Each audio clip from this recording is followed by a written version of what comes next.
Welcome back to Primetime News. For those of you watching online at onespotmedia.com, a very special welcome to you.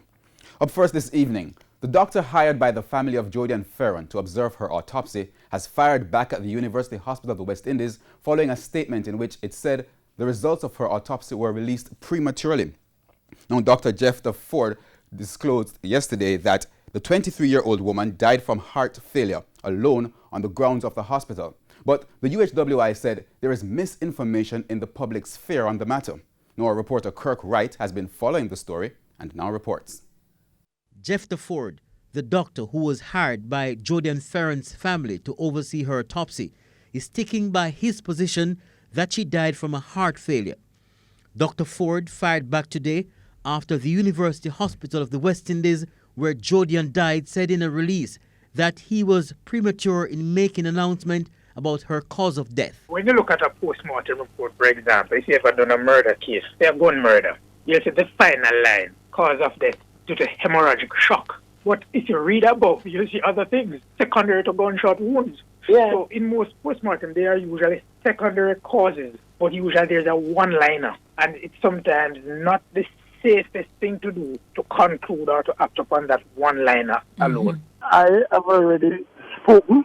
I stand by every single word that I've said. It is to be a shame that the young lady died such a terrible death. I don't know what premature means. I can't say that. I don't know. When I say somebody, I have no idea what it means.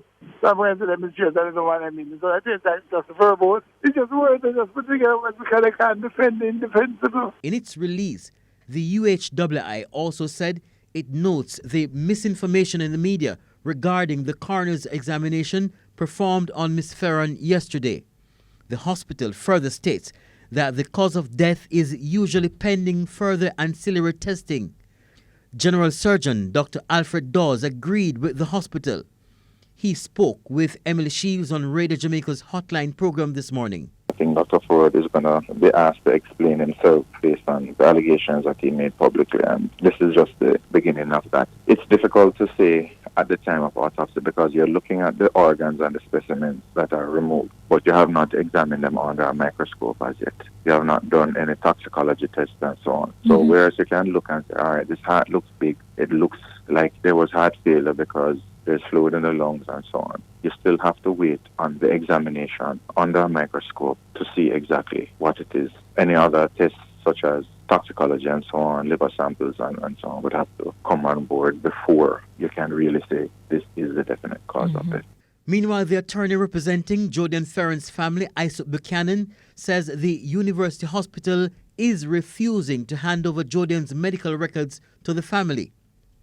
In a statement today, he called upon the UHWI to reconsider its decision not to share the report with the medical or legal advisors of the family.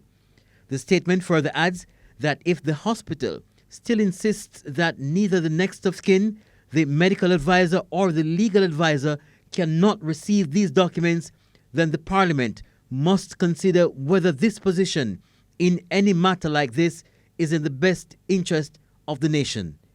Kirk Wright, TVJ News.